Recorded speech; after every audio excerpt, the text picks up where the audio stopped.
Yes, guys, welcome back to the channel. My name's Si. This is Cardiff City World, and we're here. We're back after the international break. It's now Cardiff City 7 days a week, at least one video or show per day, if not more, whether it's live, recorded, whatever it may be. We're all about Cardiff City again after a little break for the Welsh games. But an interesting one today. We like to delve into different subjects, look at different things, stats and stuff like that. But most of all, I think we like to go with the eye test. I wanted to talk about one of the Bluebirds' most talented current players.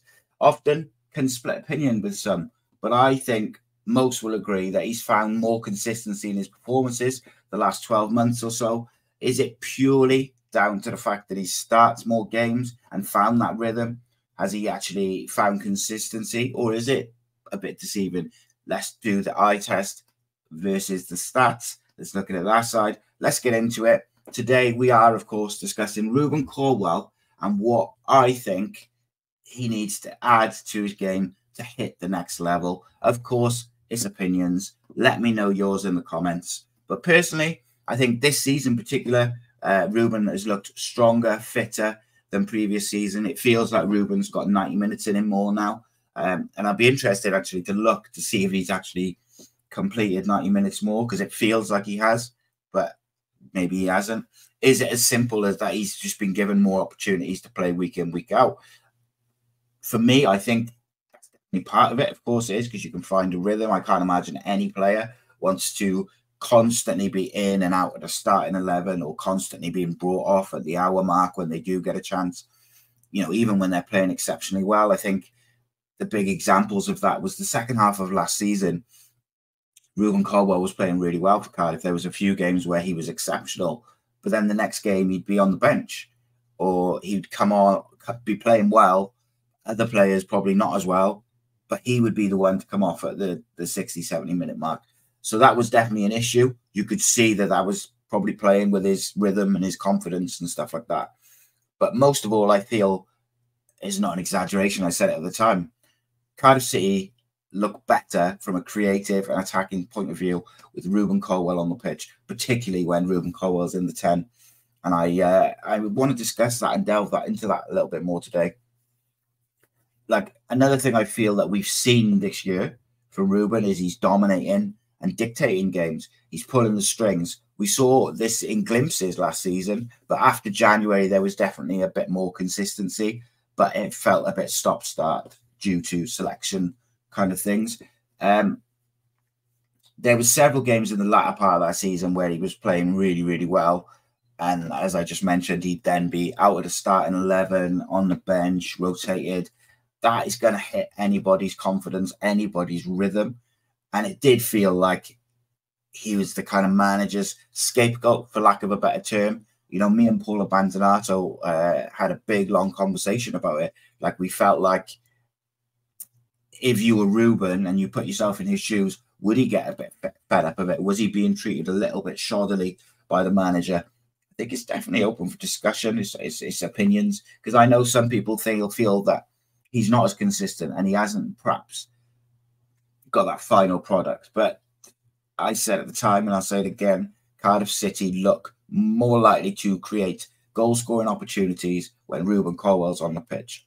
This season, that trend has definitely continued in the EFL Cup games, which he largely took part in, and also largely was the better team performances so far this season. Certainly from a creative point of view, it was very much Rubin at the centre of things, pulling the strings, dictating the play, moving people around him with his quick passing, his clever positioning, finding those pockets of space. So most fans, I think, saw that, and there was definite improvement in the EFL Cup games versus those early league performances. So with all that being said, what is Rubin missing? As he's clearly not the finished article, as despite good performances, good cameos, we still haven't scored and created a whole lot of chances this season as a team. Now, the last 3 games, of course, have been much better. But therein lies the answer to the question for me. Rubin, in my view, just needs to add that final piece to his game. It's easy to say goals and assists. To me, the assists, less so. And I know that sounds silly because, of course, you want your number 10 to be like your leading assist maker. But he is so often the pass before the pass. So he's heavily in play in these creative opportunities. He's heavily in play when Cardiff are playing well in the final third. It just might be that he doesn't play the final pass that leads to the goal or the shot. But he does play a lot of key passes and create assists. And that can be how assist stats can be misleading, because he might be the final ball before every single goal. So he doesn't get an assist, but he's heavily involved in every goal. So as an example. However, the goal stat is not misleading. Ruben each season will score, a couple of worldies, real great goals. But he more than often finds himself in goal scoring opportunities. And this is where I really would like to see Ruben improve and step up. Is can he add that ruthlessness to his game and genuinely become top tier? Because I think he's got all the tools, that he's strong, he's skillful, he's got vision, his pace, I think his work rate has improved dramatically. But I also feel like if he can be that clinical finisher, that will take him on a whole nother notch. Look at the Bristol City game. Straight after Ollie Tanner scores, we have two clear-cut opportunities. One of them falls to Ruben. He's got to take that. He didn't even hit the target, didn't quite adjust his feet. And apart from that, he had a fantastic game. And to be honest with you, I was thinking to myself, so it feels like since about January of this year, it feels like Ruben's just been banging in 7 out of 10 every time he plays, with the odds, 8 or 9 with a better game. So I wanted to actually go and test that theory, and I went into the SofaScore ratings. So for this season, he averages 6.78, which is just under 7 out of 10. Obviously, there's a few sort of 7.2s and there's a few 6.9s and stuff like that, which takes it down. But when you go into last season, his average is higher, is 6.81. So he was banging in a lot of 7.2s out of 10, 7 out of 10, 7.4s.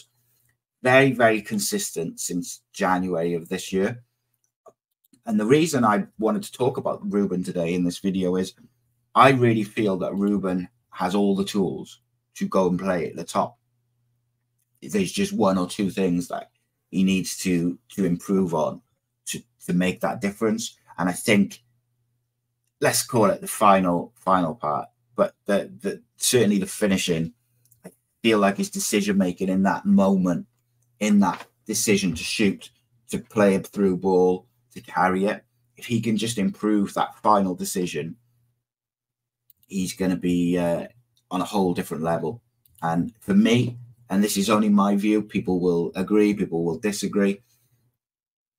I've talked about a lot recently that in the next 18 months, about 18 months time, Cardiff City will almost be able to field a full 11 of under 25s, pretty much. And on paper and on their trajectory at the moment, it looks like we'll be able to compete and be exciting to watch, and they're all capable of playing championship football. That to me is massively exciting.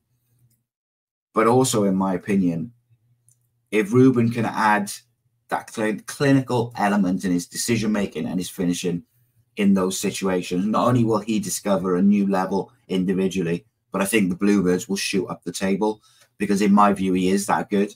And in my view, when he's on it and play into that level in the number 10, Cardiff City as a team look better. Ollie Tanner looks better. El Ghazi, Ashford, when he's come on, always looks better with Ruben. Robinson looks more dangerous with Ruben. We've, of course, got Isaac Davis to come back. Alex Robertson sat behind Ruben. They've got a really nice link-up building. So it's my view that this City side now needs to be built around Ruben Colwill in the 10. That is his best position. It gets the best out of the rest of the team. It gets the best out of him and the system that we tend to play. But also, as other players I've mentioned, he's built a great understanding with Ollie Tanner on the one side. El Ghazi and him have been linking up real well, and that's quite an interesting development with El Ghazi being new and finding fitness.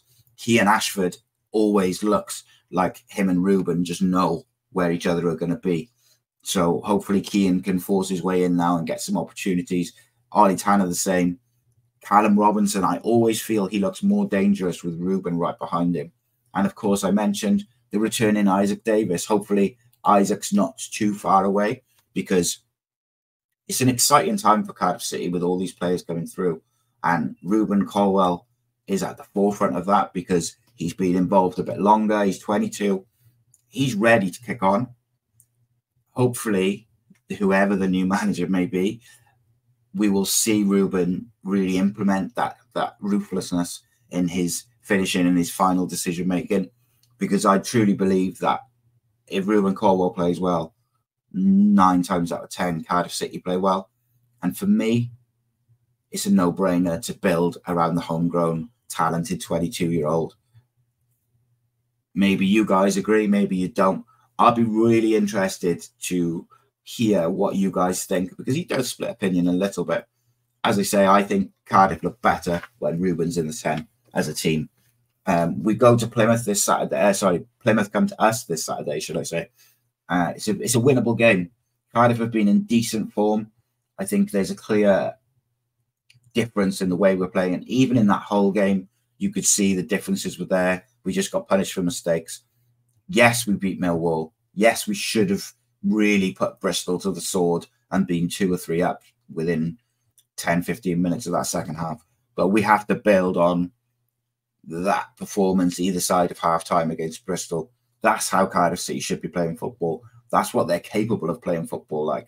And a lot of that came through Ruben Colwill, Alex Robertson, Ollie Tanner. These are the players to build your side around. Young, athletic, talented, skillful players who want to play for the football club. Hungry. And they love the football club. Build around them. Build the squad, build the team, build the club. But again, let me know in the comments what you think. Is that something that you could see, or that you think that Cardiff should do? Build the side around Ruben. Should he be not guaranteed, but certainly the first choice number 10 at all times, regardless of who's fit? Should we build that side around him? We have another video coming out, which will be a bit longer than this one, where we look at the managerial candidates and weigh it up. It's, of course, a frustrating time for Cardiff fans as we wait to find out who the new manager is. We try and put a positive spin on it, but, of course, it's frustrating. In the meantime, we'll get behind Omar Risa and hope that he can continue to improve things. I'll be back Friday night with the preview for the Plymouth game. Please join me for that. It'll be a live one, so we'll get a nice big chat and we'll get involved and build up for the return of the Championship. Delighted to be back 7 days a week. Cardiff City. Matt and Reese will be back on Saturday after the game. I will be back on Sunday for the breakdown. Cardiff City phone in Monday. We're back, baby. Enjoy, and I will see you soon, my friends. Nice one.